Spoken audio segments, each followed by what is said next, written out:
Bem, boa tarde, meus amigos.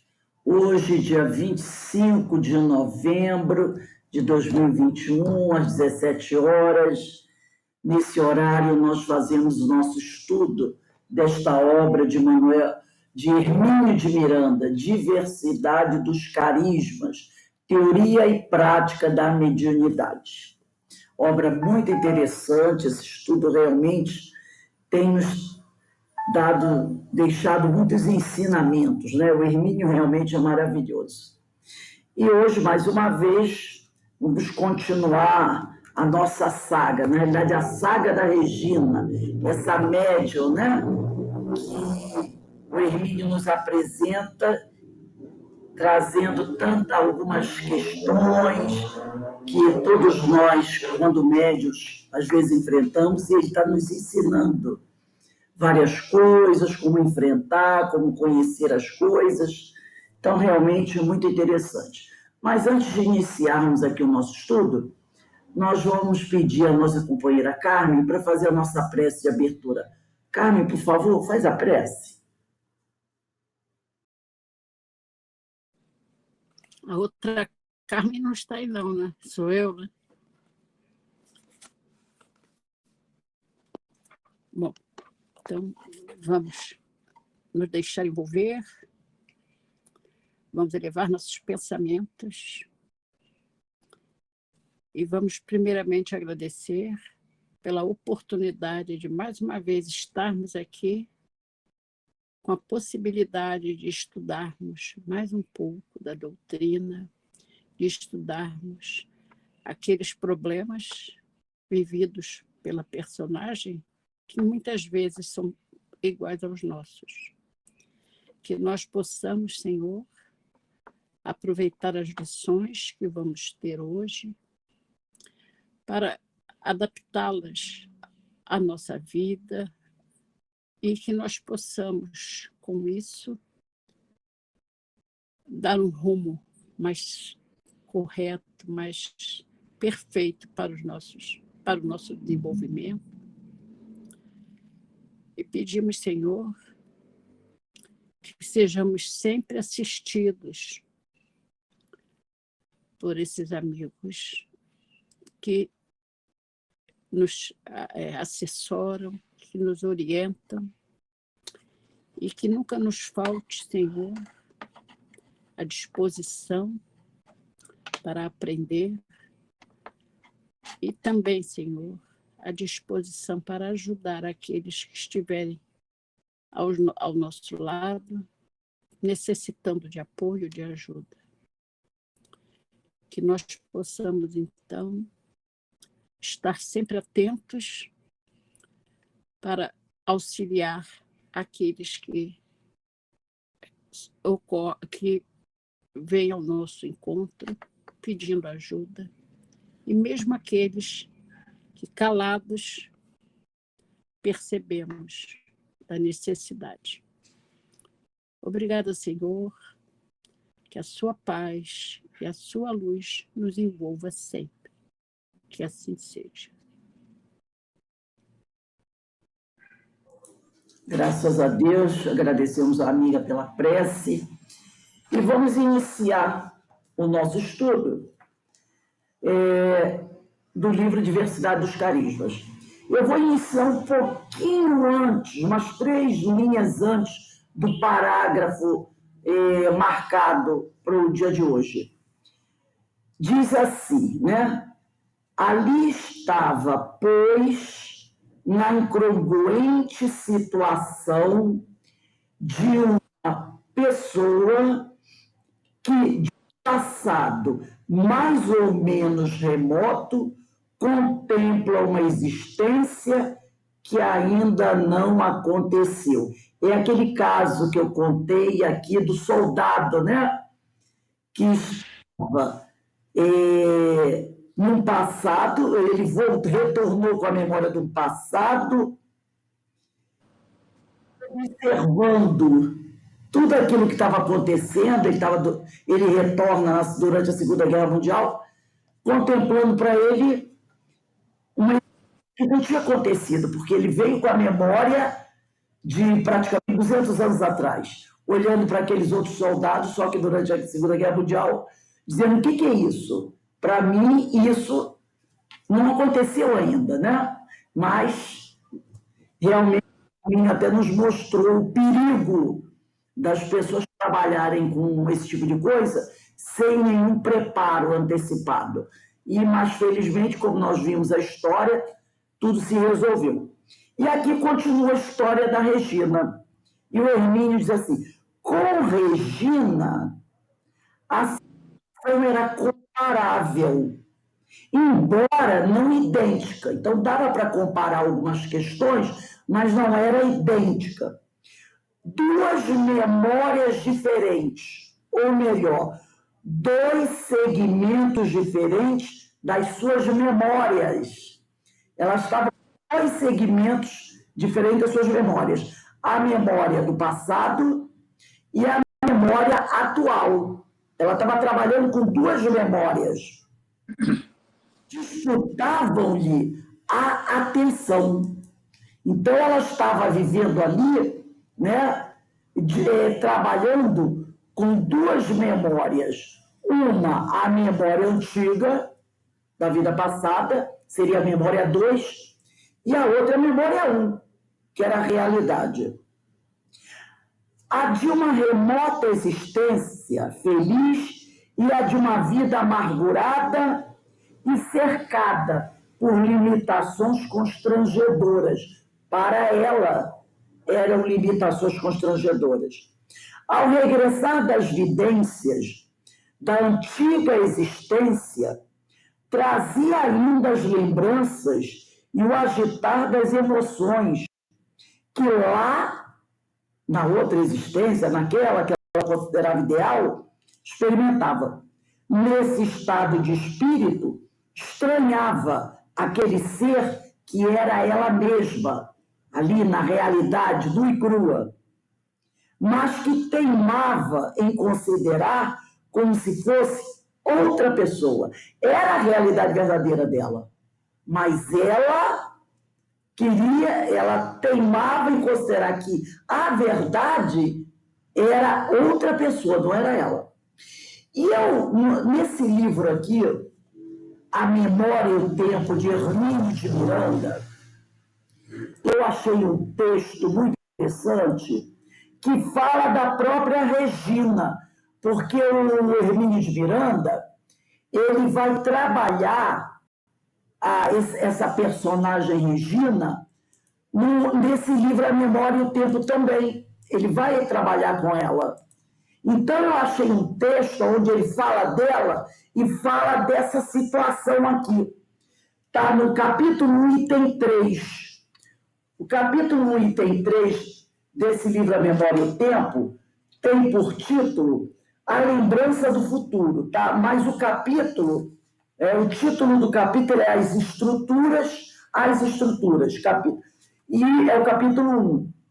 E esse subitem chama-se A Lembrança do Futuro. Então, ele vai abordar essa questão, a questão da Regina, nesse livro A Memória e o Tempo. Então, ele diz assim: durante o tempo, que tempo seria esse em que a janela extradimensional está aberta? Regina permanece em estado alterado de consciência, podemos admiti-lo, mas perfeitamente ligada às duas realidades objetivas, que são as duas memórias diferentes, né, que disputavam a atenção dela, que ocorrem simultaneamente ante seus olhos. Ou seja, está consciente da sua presença ali no ambiente que se encontra. Pode mesmo inspecioná-lo visualmente. Móveis, cortinas, objetos ou prédios, ruas, árvores, etc. Sem perder contato com a realidade 2, a subjetiva alienante, no espaço-tempo enquadrado na janela psíquica, enquanto esta continuar ali aberta. Quer dizer, enquanto ela estiver no estado alterado de consciência, essa janela está aberta.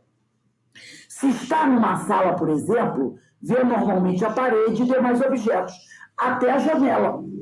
Mas ali, naquele espaço da realidade 2, objetos e paredes desaparecem da visão normal para darem lugar a outra realidade contida no espaço que se aprofunda. É como se fosse um túnel. Eu não sei, agora me veio a lembrança, um seriado muito antigo que passava da televisão, chamado O Túnel do Tempo. Aí, quando o túnel do tempo aparecia, era um grande laboratório, tinha um túnel. Quando ele estava ligado, você via que ele era formado por várias hastes. E naquelas hastes iam aparecendo cenas do fato que estavam ocorrendo. Quando eu li isso, eu me lembrei daquela cena do túnel do tempo, né? O espaço da realidade 2, ali dentro da janela psíquica, é tridimensional, como o espaço da realidade 1, a objetiva. Aprofunda-se e se perde a distância, aparentemente sem barreiras ou limites, senão os limites normais da visão. Enquanto isso, todo o ambiente da realidade 1, a objetiva, ali está em áreas contíguas a que ocupa a realidade 2, a subjetiva alienante. Então, é como se fosse a realidade 1, né? No livro, inclusive, tem até um desenho. O quadro maior é a realidade 1. E, de repente, do quadro maior se destaca um outro quadro. E ele vai aumentando de tamanho. É a realidade 2, a subjetiva alienante. Há, portanto, não apenas 2 ou mais níveis de realidade, mas também 2 ou mais níveis de apreensão consciente das várias dimensões, dado que Regina é capaz de manter-se ligada em ambas, acompanhando os eventos que se desdobram como se visse 2 filmes superpostos e autônomos em exibição. Então, ela está vendo as 2 situações, as 2 realidades. Por isso, aqui no livro, ele diz 2 memórias diferentes, ou melhor, 2 segmentos diferentes das suas memórias disputavam-lhe a atenção. A de uma remota existência feliz e de uma vida amargurada e cercada por limitações constrangedoras. Então, ela está vivendo as 2 cenas, os 2 filmes superpostos e autônomos em exibição. Uma verdadeira loucura isso, né? Outro aspecto importante dessas vidências multitemporais, porque uma acontece agora e a outra é do passado, e multiespaciais, porque acontece em espaços diferentes, é o de que a janela psíquica tanto pode abrir-se para episódios passados como futuros. Então, ela não traz só a lembrança de uma vida passada que se intercala com a vida presente, não. Ela também pode abrir uma janela para fatos futuros. Então, ela pode abrir essas 2 janelas, presente e passado, e pode abrir a janela presente e futuro. Certa ocasião, Regina viajava de bonde no Rio de Janeiro. Quando a janela abriu-se diante dela, ela entrou no estado alterado de consciência dentro do bonde. E, estando dentro do bonde, ela viu alguém cair sobre os trilhos à frente do bonde. Não era aquilo que estava acontecendo no momento. Ela estava dentro do bonde, quando entrou no estado alterado de consciência, essa janela se abriu e ela, nesta janela, viu uma pessoa cair sobre os trilhos. Não estava acontecendo naquele momento. Ela viu um fato que ainda não tinha acontecido. O impacto da visão foi tão forte que ela sentiu repercutir em si mesma, como se ela própria tivesse caído. Aí o bonde seguiu mais à frente e parou. Ao descer do bonde, com todo o cuidado possível, pois estava trêmula pelo susto da sua queda. Ela estava trêmula porque era como se ela tivesse caído. uma senhora que estava caminhando na rua, a poucos passos, ia atravessando a linha do bonde, ainda parado, quando tropeçou e caiu. Tal como Regina havia visto através da sua janela psíquica minutos antes. Então, nessa janela psíquica, ela viu o futuro. Algo que ainda não havia acontecido, que só aconteceu depois que ela desceu do bonde. Dentro da janela, Regina vê cenas com movimento e cor, ou figuras e cenas estáticas, como se estivesse a contemplar uma pintura. De alguma forma, ainda não definida, a consciência parece projetar-se, diz Hermínio, momentaneamente em outra dimensão hierarquicamente superior, se assim podemos nos expressar, com uma visão que uma pessoa tem do alto da montanha. Olha só, a consciência parece projetar-se momentaneamente em outra dimensão hierarquicamente superior, se assim podemos nos expressar, com uma visão que uma pessoa tem do alto da montanha. Essa história do alto da montanha, na Gênesis, nós encontramos essa explicação. O homem no alto da montanha que tem uma visão do que é presente, do que é passado e do que é futuro. Visão essa diferente e muito mais ampla do que a de uma pessoa que permanece na profundeza do vale, aquela que está embaixo da montanha, né? Ou, como Regina, a consciência percebe eventos que se desdobram em planos diferentes de tempo e espaço, mas embutidos uns nos outros.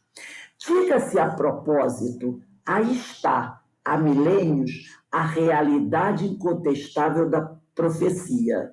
Lembra dos profetas? Lá em Números, lá em Elias, quando eles diziam, virá o Messias, ele será imolado.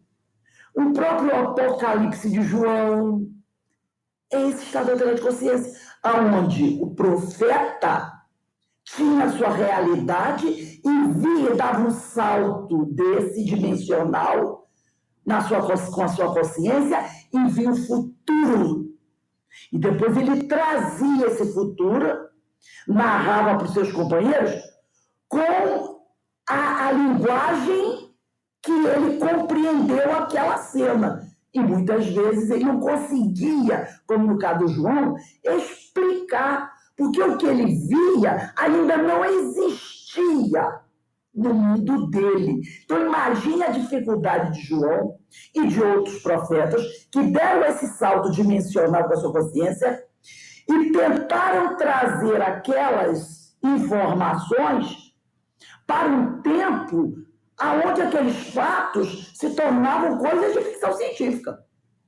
Falar de aviões que estavam fazendo um ataque aéreo, como é que João vai explicar isso?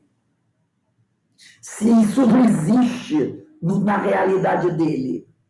E outros profetas também, né, que tiveram essas visões, alguns até não profetas, mas médiuns, como dizem que era Nostradamus, um médium, que trazem essas informações, e as informações até se tornam confusas, porque ele não tem um vocabulário para explicar aqueles fatos, não é?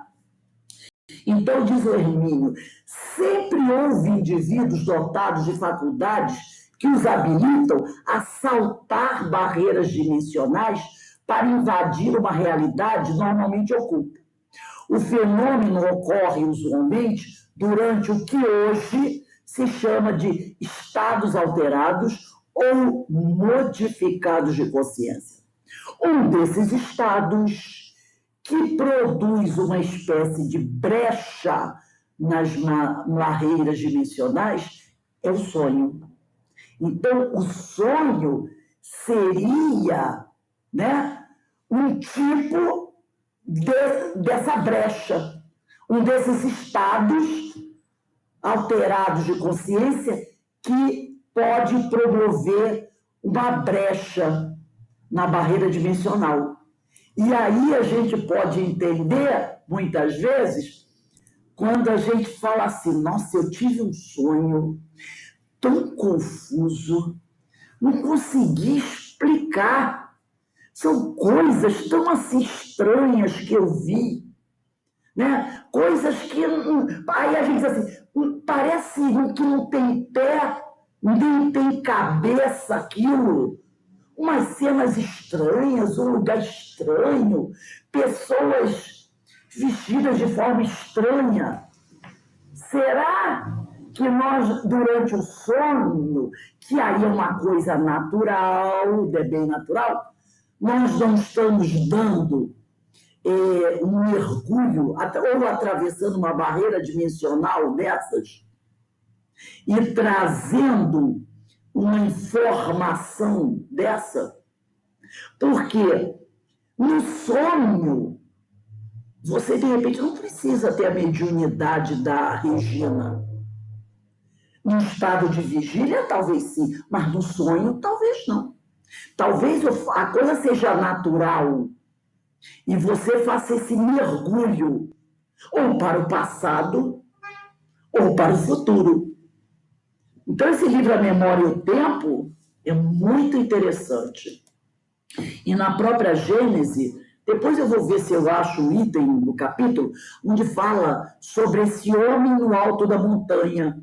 Porque realmente, se você está no alto da montanha e outra pessoa está no pé da montanha, e à frente daquela pessoa que está no pé da montanha, se tiver outros obstáculos, ela não está vendo o que está à frente, mas quem está no alto da montanha vê. Então, para aquela pessoa que está no alto da montanha, o que seria futuro para o que está abaixo é o presente. Porque o ângulo de visão dela, ela consegue ter essa visão de 360. Então, o que é passado para um ou futuro para o outro é presente. Então, isso é muito interessante. E no caso do médium, quer dizer, o médium, num estado alterado de consciência, ele pode atravessar essas barreiras dimensionais. Então, a gente vê como a nossa mente é algo que ainda tem muito mistério, não é? É uma coisa muito misteriosa para nós ainda, e também uma coisa muito perigosa, se explorada por pessoas aventureiras. Daí o perigo das pessoas que vão fazer regressão de memória por qualquer motivo, ou por simples curiosidade, que busca alguém que não está devidamente preparada.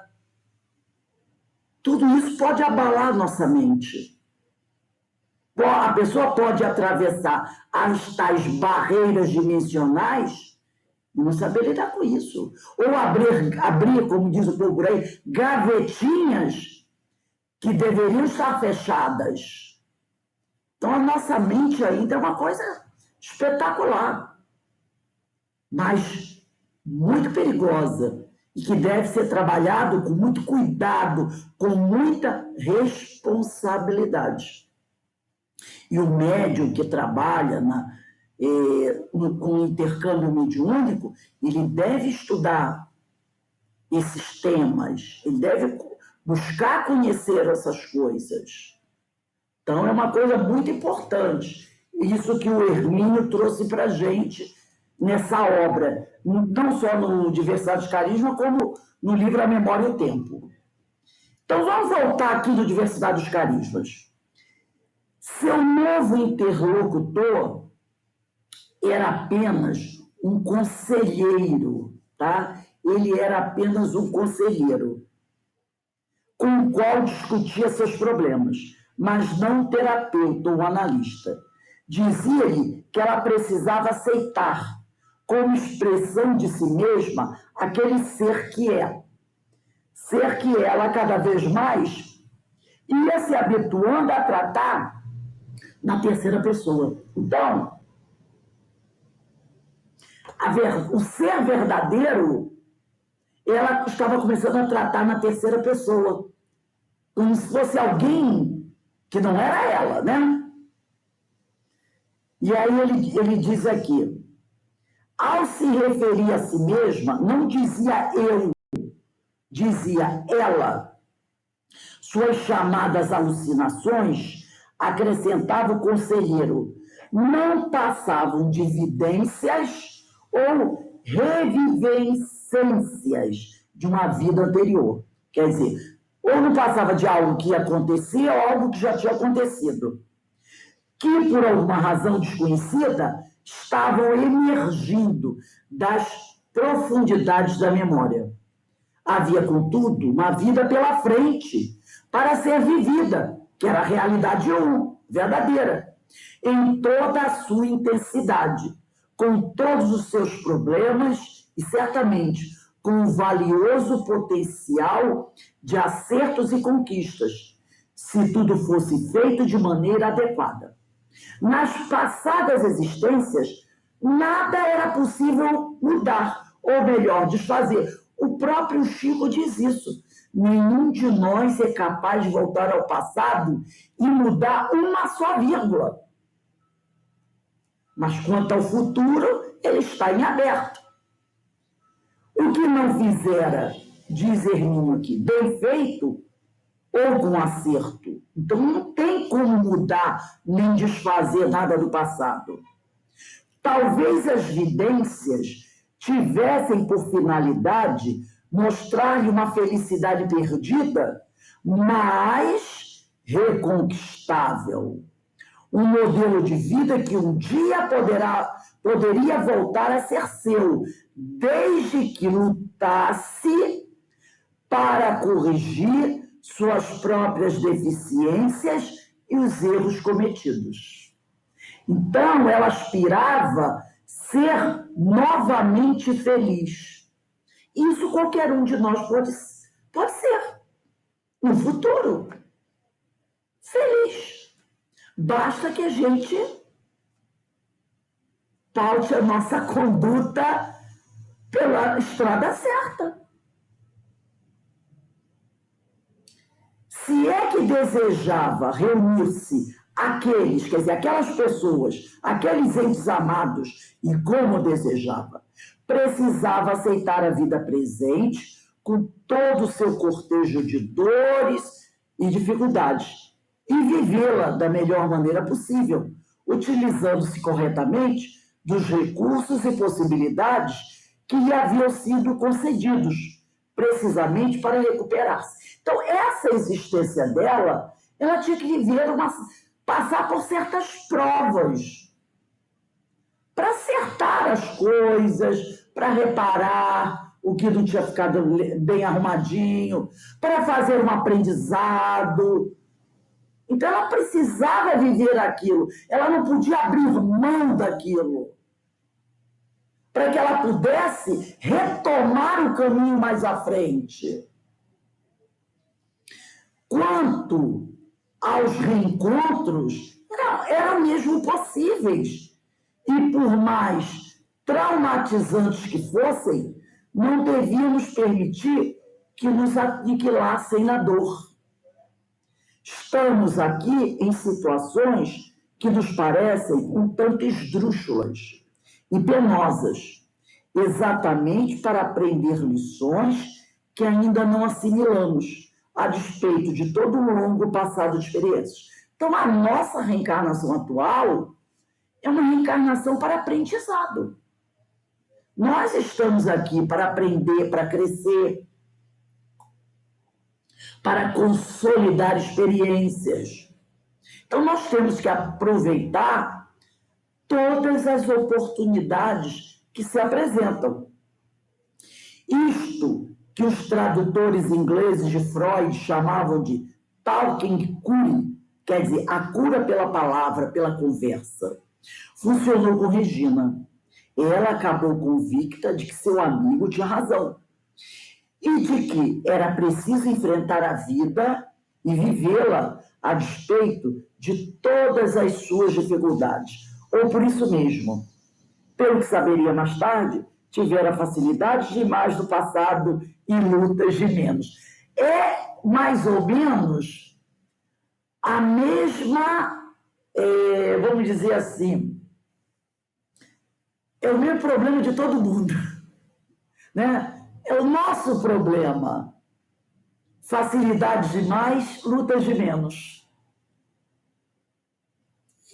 Vamos dizer assim, é o problema de todos nós. E agora, né, nós estamos tendo, graças ao Senhor, oportunidades de começar a corrigir isso. Uns com mais obstáculos a enfrentar, outros com menos obstáculos, mas, mesmo que tenha menos obstáculos, não deixa de ser importante esse momento que nós estamos vivendo. E aí ele diz aqui, a partir daí, começou a aceitar-se mais, tal como era, ainda que se esforçando por ser melhor do que sempre fora.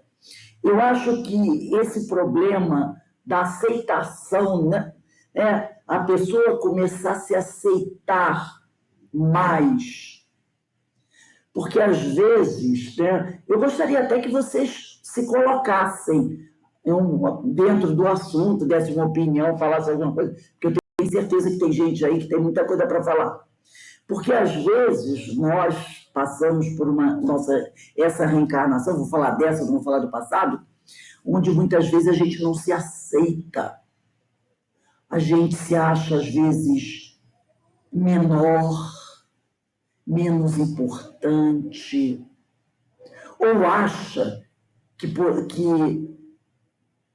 é infeliz porque, de repente, Deus não nos valorizou. Hoje mesmo eu ouvi uma frase mais ou menos desse tipo, que merecia mais do que tem. A pessoa diz que ela tem certeza que ela merecia mais do que ela tem. Será que Deus errou? Então Deus errou? Se ela merecia mais do que ela tem, aí você para pensar, talvez ela merecesse mais. Mas vem a famosa pergunta, e você fez por onde buscar esse merecer mais? De repente a pessoa pode ter tido oportunidades, mas ela não aproveitou. Então, de quem será, de repente, a culpa de não ter mais? Ou se achar pequeno? Então, às vezes, a gente passa por essas situações, a gente vivencia essas situações atualmente. Mas, como ele diz aqui, né? É preciso se aceitar e se esforçar por ser melhor do que sempre fora. Buscar sempre crescer, melhorar. Eu tenho certeza que se nós olharmos para trás, algum tempo atrás de nossas vidas, nós vamos perceber que houve um crescimento. Mesmo que a gente não consiga, né? Ou a gente ache que o crescimento foi tão pequeno, que é um crescimento, não é relevante, foi tão pequeno, mas todo crescimento é importante. Se a gente olhar com mais carinho, a gente vai ver que cresceu. E que precisamos nos esforçar para continuar crescendo cada vez mais. Não se contentar com o que tem e ficar sentado à beira da estrada. Aceitou renúncias a Regina, né? Admitiu limitações, que isso é outra coisa, gente. A gente também tem que entender que nós temos certas limitações. Reconciliou-se, enfim, com as contingências da sua existência atual, como que se adaptando à nova personalidade, ao corpo, à cor da pele, à posição social que antes rejeitara. Curiosamente, desapareceram os persistentes enjoos matinais, a repugnância pelo alimento, os problemas psicossomáticos que a atormentavam. A partir do momento que ela começa a se aceitar mais, que ela começa a se equilibrar, essas questões que afligiam vão começando a diminuir. Parece que até então esforçara-se inconscientemente em destruir o corpo detestado, que aprendia aquela vida igualmente detestável. Se ela morresse à nua, de fome ou com alguma doença incurável, estaria livre de tudo aquilo. Era o que ela pensava antes. E poderia, assim pensava, entregar-se aos seus sonhos e vidências. Então, ela era até uma candidata a suicídio. Porque ela via no suicídio que ela não falava claramente, mas que poderia ser uma oportunidade de desaparecer daquela situação. Então, ela tinha essa ideia que ela não comentava, mas que ela colocava como um fator para a liberdade, a morte. Denise, como é que você vê isso daí? Isso que a gente está conversando agora.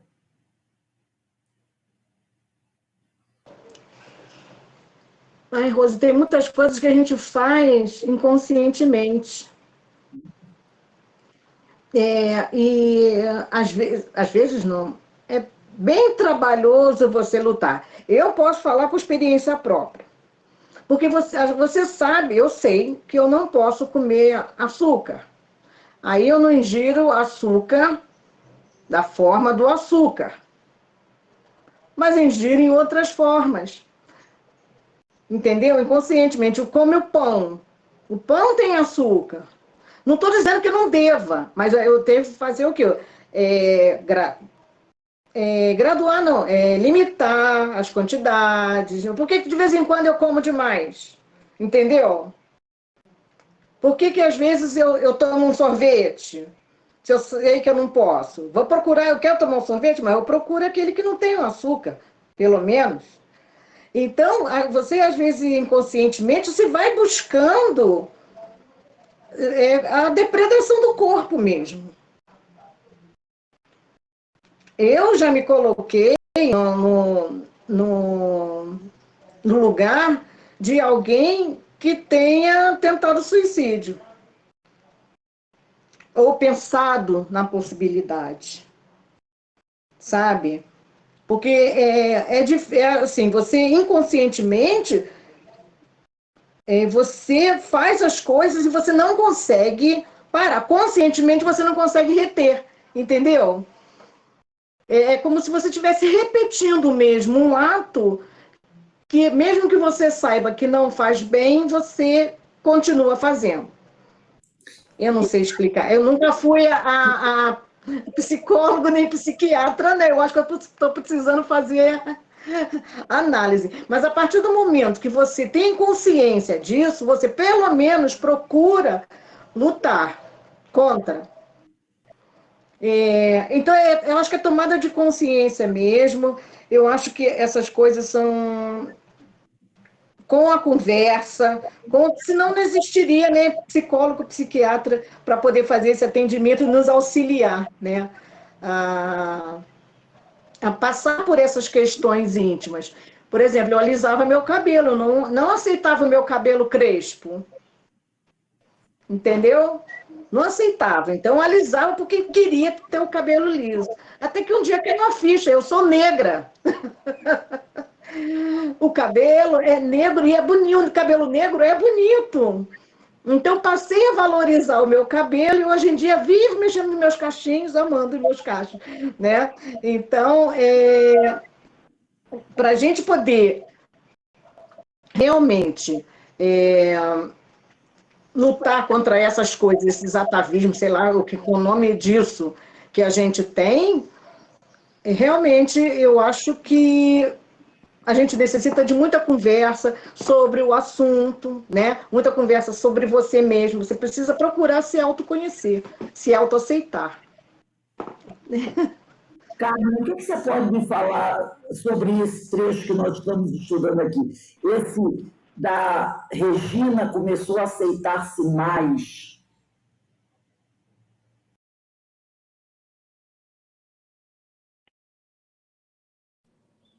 Eu penso que na hora que a pessoa toma consciência do que ela é, como ela está agindo, ela começa a se reconhecer e começa a se aceitar. Porque quando as pessoas não têm consciência daquilo que são, é que começam a se espelhar em outros e não se aceitam. Acham que teria que ser como o outro é, e não como ela é realmente.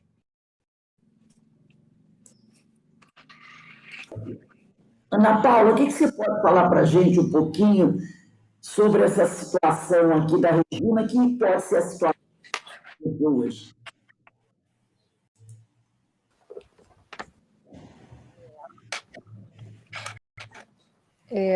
O que eu posso te dizer é que a aceitação, né, da vida está muito relacionada com esse autoconhecimento, né?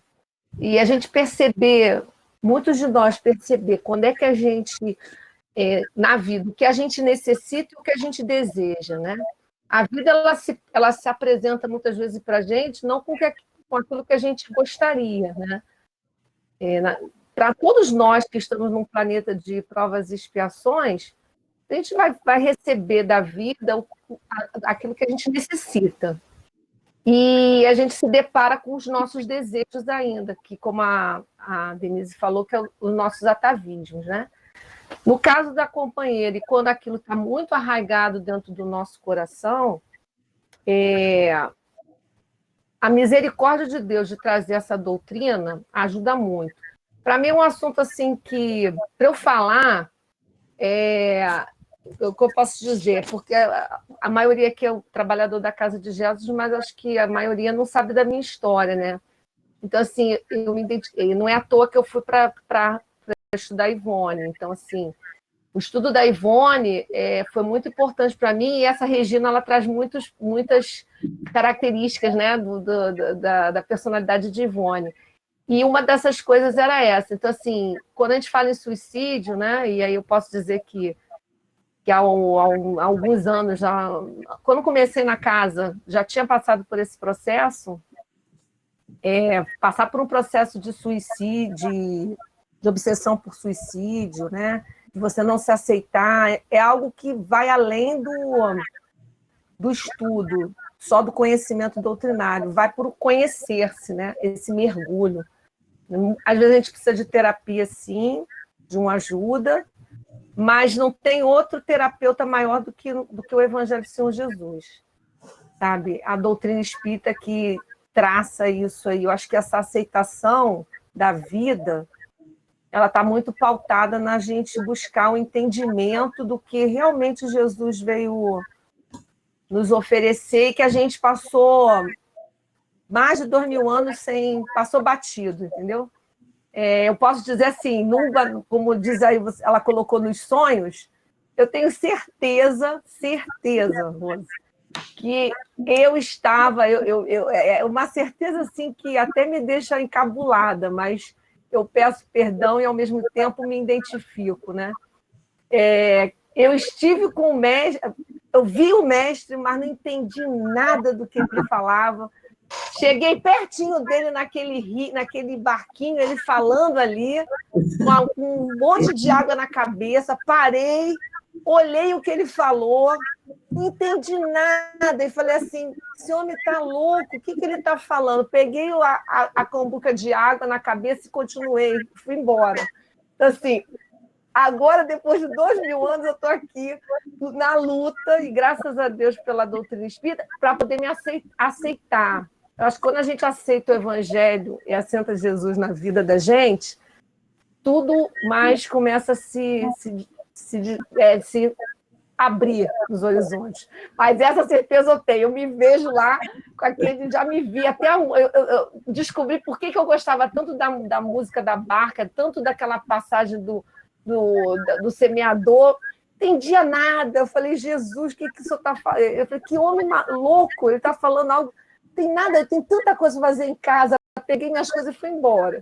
Falei, agora, depois de 2 mil anos, estou aqui. Então, assim, essa aceitação acho que tem muito a ver com isso que a gente está fazendo aqui agora. Graças a Deus, nós estamos aqui hoje reunidos, né, depois de uma caminhada como espíritos lá, fazendo muita besteira, juntos ou separados, muitos aí a gente já deve ter se encontrado, mas hoje a gente está aqui, né? Então, assim, essa aceitação, acho que hoje é o dia, o tempo é agora. Às vezes o tempo, nessa memória, o tempo nosso é o agora, da gente olhar para trás, não, olhar para como experiência, mas partir para frente, assim que eu vejo, sabe? Você me lembrou agora a minha cena, que é estar numa arena com milhares de pessoas, sem entender por que estava ali, quem eram aquelas pessoas, e de repente você dá de cara com um leão que pula da sua garganta, mas que você sabia que estava ali, mas que não tinha nada a ver com aquelas pessoas.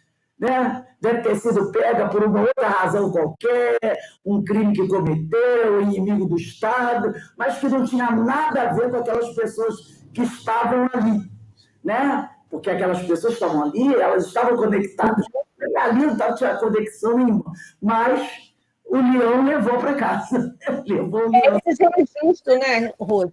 É nós mostrando, nós também trazemos esses, não dessa maneira como a personagem que a gente está estudando, mas quantos de nós trazemos essas reminiscências, essas lembranças, né? E hoje nós estamos tendo a oportunidade de compreender, e graças a Deus, não é? Fazer essa leitura. E agora precisou-se de 2 mil anos, mas cada um tem o seu tempo. Com certeza. Graças a Deus que acompanhamos o Evangelho daquela época, estamos acompanhando hoje com a doutrina, que é o cristianismo redivivo. Vamos em frente. Então, vamos seguir aqui na nossa leitura. Com o tempo, identificou os reencarnados aqueles 2 filhos que tanto movimentavam suas visões junto do marido amado. Então, ela encontrou os filhos. Primeiro, um deles que estava espiritualmente bem. Então, na reencarnação atual, ela encontrou um dos filhos, reencarnado, né? Depois, o outro, que sua intuição dizia não estar tão bem quanto o primeiro.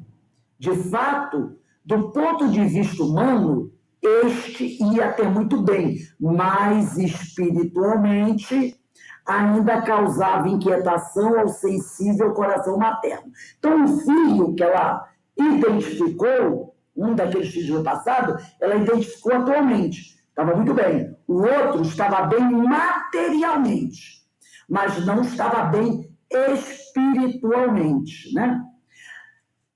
Como dizer-lhes, porém, que eram seus filhos? Como é que ela ia se apresentar para aquelas pessoas e dizer que era a mãe deles? Filhos amados do passado remoto, achou melhor preservá-los e a si mesma de tais revelações que nada acrescentariam de desejável ao programa espiritual de cada um. Uma lição ficou, a de que, uma vez localizados aqueles seres, seus antigos amores não precisavam mais fugir da realidade para ir ao encontro deles.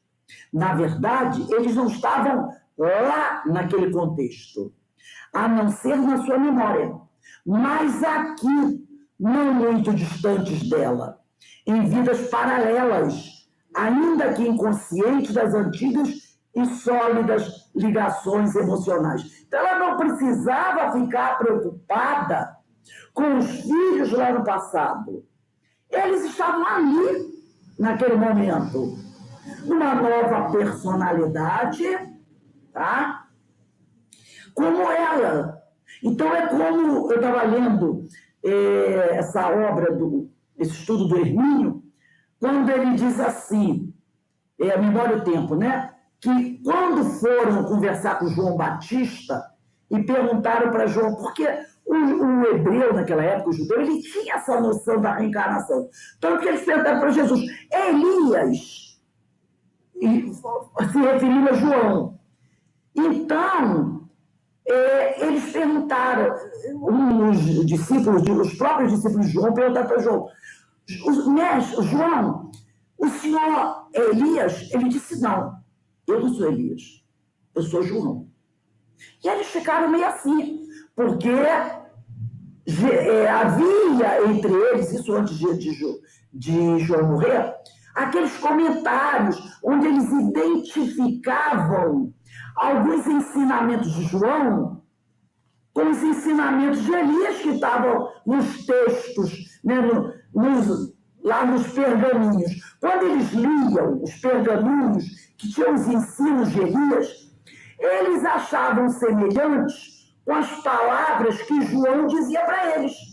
Então eles diziam, João, você é Elias? Realmente era a reencarnação. Mas ele dizia, não, eu não sou Elias, eu sou João.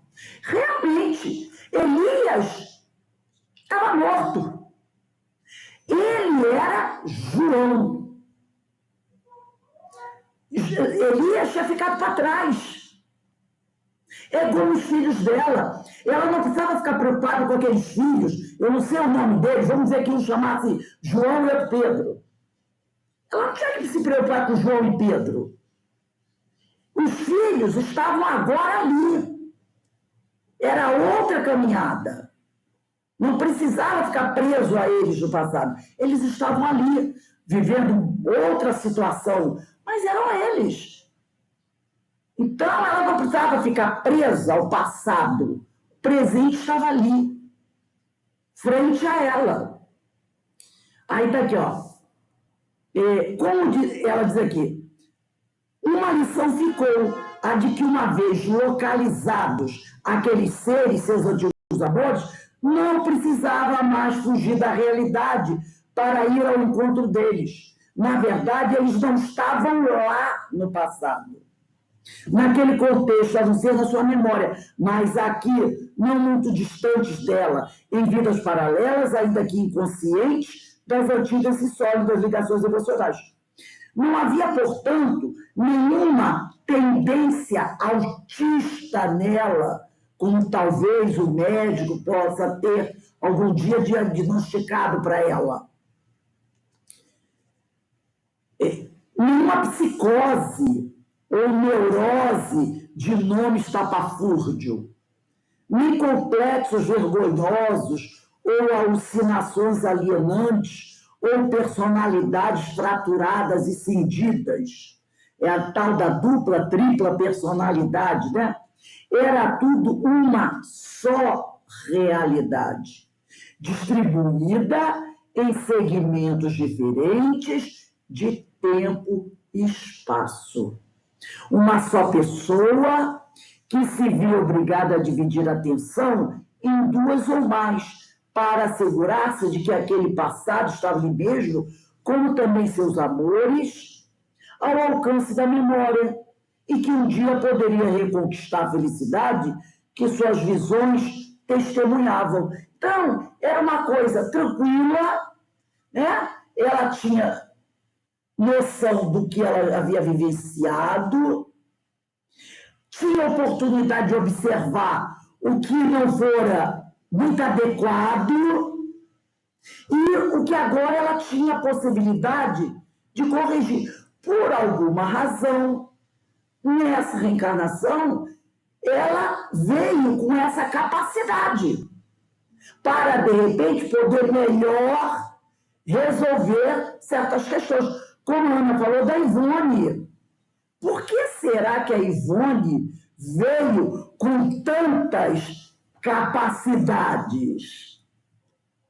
Não é com essa mediunidade tão viva, tão clara, né, tão pujante? Porque lá no passado a situação foi complicada. E ela tendo a possibilidade de fazer essa regressão, como a Regina, e ela fez várias vezes, ela podia melhor se fortalecer, saber o que tinha acontecido e o porquê ela não podia ser pianista, como ela achava lindo o piano, não é? Por que ela não pôde casar? Não é quando o amigo espiritual, Charles, disse para ela, isso não é para você, casamento. E olha que ela ficou noiva umas 2 vezes. Ela tentou, ela teimou. Né? Ela teimou. Tem um livro, Pelos Caminhos da Mediunidade Serena, para ver como ela era teimosa. Ela era teimosa. Quando ela é convidada para ir a uma festa. E ela disse, opa, comprou, se arrumou direitinho. Charles apareceu para ela e disse, você não vai à festa. Ela conta esse caso do livro Pelos Caminhos da Mediunidade Serena. É um livro de perguntas e respostas, né? Ela deu várias entrevistas e depois transformaram isso num livro. E ele diz, você não vai à festa? Ela disse, eu vou sim. Não, você não vai à festa. Ela, eu vou à festa. Se arrumou, pegou a bolsa dela e saiu. Só que no corredor ela escorregou, caiu e quebrou a perna. Ela era teimosa. Então ela teve que passar por esses momentos. Ficou noiva 2 vezes, apesar de Charles dizer para ela, você não vai casar. Casamento não é para você. Porque no passado ela aprontou em casamentos. Mas ela ficou noiva 2 vezes. Queria aprender a tocar piano. Não, você não vai aprender a tocar piano. Você tem outras coisas mais importantes para fazer. Então, por que aquela vida tão difícil? Mas ela precisou ter uma visão do passado para entender e aceitar. Porque muita coisa ela não aceitava. A família, a pobreza, a mãe e o pai também, não é? Ela teve essas dificuldades. Então, ela precisou fazer essa viagem ao passado para entender o contexto. E aí, realmente, como diz aqui, aceitar-se. Então, algumas pessoas precisam ter isso mais claro para poder seguir em frente. Outras não. Outras já tem como dizer, a intuição da situação. Não precisa ter essa ajuda.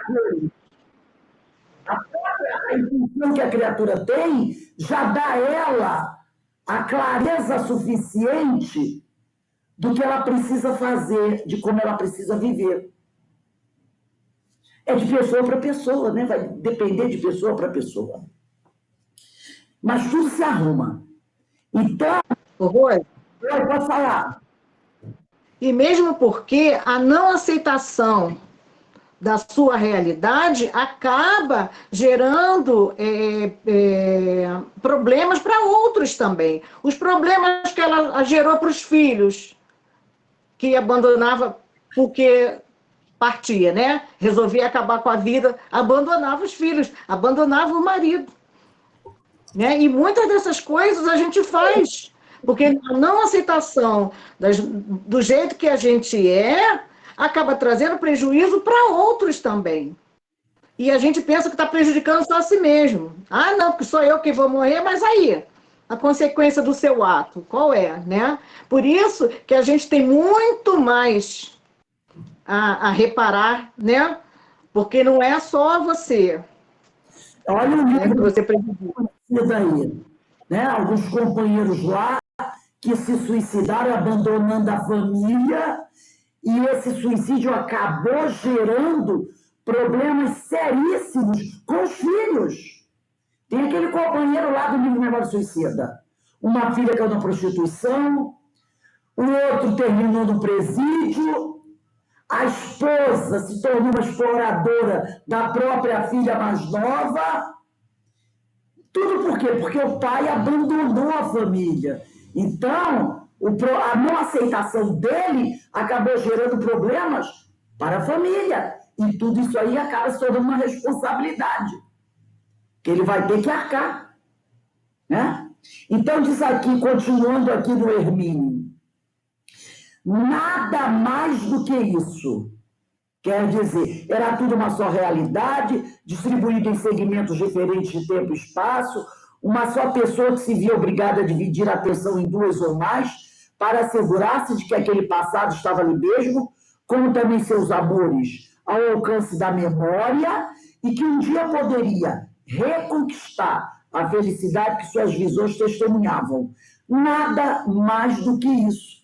Não era doença, não era nada mais grave. Era essa questão aqui.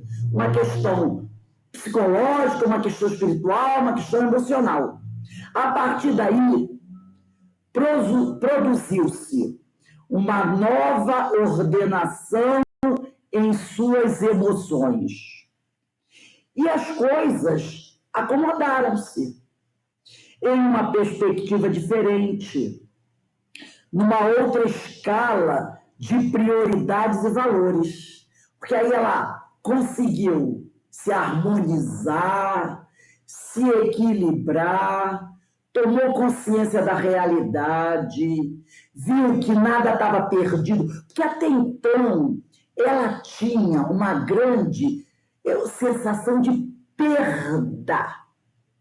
Eu perdi. É como muitas pessoas falam quando desencarnam um ente querido. O que as pessoas falam? Qual é o grande motivo da dor? Perda. Eu perdi aquela criatura que eu mais amava. E perda é uma coisa que dói demais. Então, as pessoas que não têm, que não são espiritualistas ou espíritas, que não têm esse conhecimento da reencarnação, realmente elas sofrem muito mais. Porque aquela ideia da perda é a mãe, né, que lamenta ter o filho morrido primeiro do que ela. Ela diz que é antinatural, né? O filho ter morrido primeiro. E aí eu perdi o meu filho. Nunca mais eu estarei com o meu filho. O nunca mais é terrível mesmo. Nunca mais é uma coisa terrível. É algo aniquilante. Nunca mais. É muito difícil. Mas quando nós, espíritas ou espiritualistas, alguns espiritualistas, têm essa ideia de que a morte não existe, o que tem é um aniquilamento do corpo físico, mas que o espírito está mais vivo do que nunca, e livre, muito mais liberto, e que nós estamos próximos, através do nosso pensamento, que nós, inclusive, podemos sentir. Quando hoje eu estava ouvindo uma palestra do Haroldo, ele falando da prece, a prece profunda, nós sentimos o abraço.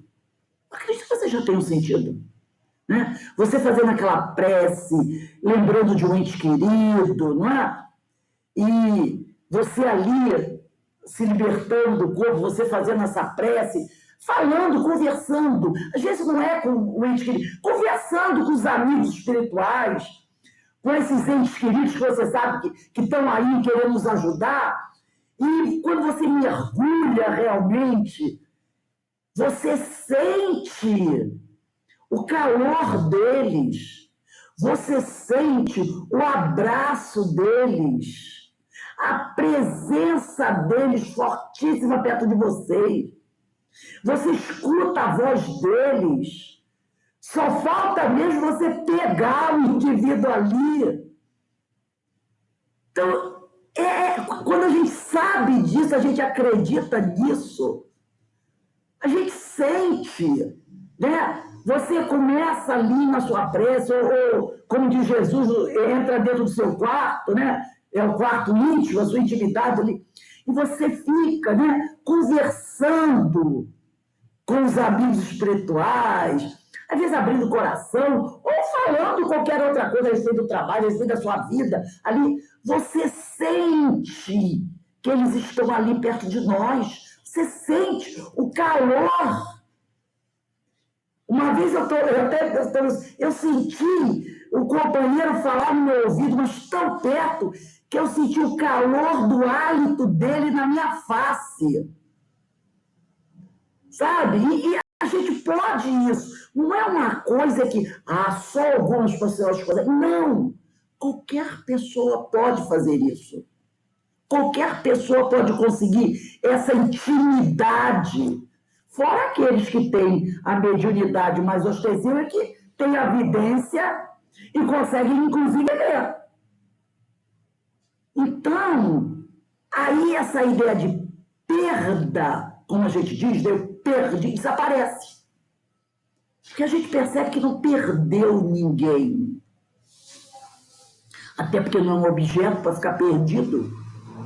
Eles estão próximos de nós. Estão ali. Em breve, porque o nosso tempo é diferente do tempo, né, do verdadeiro tempo. O que são 50, 80 anos? Não é nada. Mas nós já estamos ali convivendo com eles. Então, como diz o Hermínio aqui, nada mais do que isso. Não é? Então, ali, a partir daí, produziu-se uma nova ordenação em suas emoções, as coisas acomodaram-se em uma perspectiva diferente, numa outra escala de prioridades e valores. Isso não quer dizer que seus problemas estivessem resolvidos, ou os conflitos solucionados para sempre, como que por um passe de mágica. Porque o que a gente tem que resolver é nosso e a gente vai resolver. Os problemas estavam ali e ali continuaram. Mas ela os via agora de uma ótica diversa, segundo a qual eles se mostravam coerentes e solucionáveis, e não incongruentes e inabordáveis como antes. Que agora ela sabe, opa, isso aqui dá para resolver. Isso aqui tem solução. Não é mais o enigma da esfinge, né? Em suma, não eram mais alienantes. Faltava apenas reorientar e reordenar a atividade mediúnica. Foi o que aconteceu a seguir. Antes, porém, vamos dar um passo ou dois atrás para ver o que aconteceu nesse inteirinho. Então, o Hermínio, na semana que vem, nós vamos falar sobre isso. Ele vai abrir um parênteses para contar como foi esse processo. Porque aqui ele mostrou que ela alcançou o equilíbrio, mas ele vai falar como foi esse caminhar dela até alcançar esse equilíbrio que ele narrou aqui pra gente. Porque senão, mostrar só o resultado não adianta. Ele vai dar um passo ou dois atrás para mostrar o passo a passo. Como é que ela fez até chegar a esse momento de estar equilibrada e ter uma visão mais normal da vida. Alguém gostaria de falar mais alguma coisa, de trazer mais alguma experiência, ou dar algum testemunho, ou fazer alguma pergunta?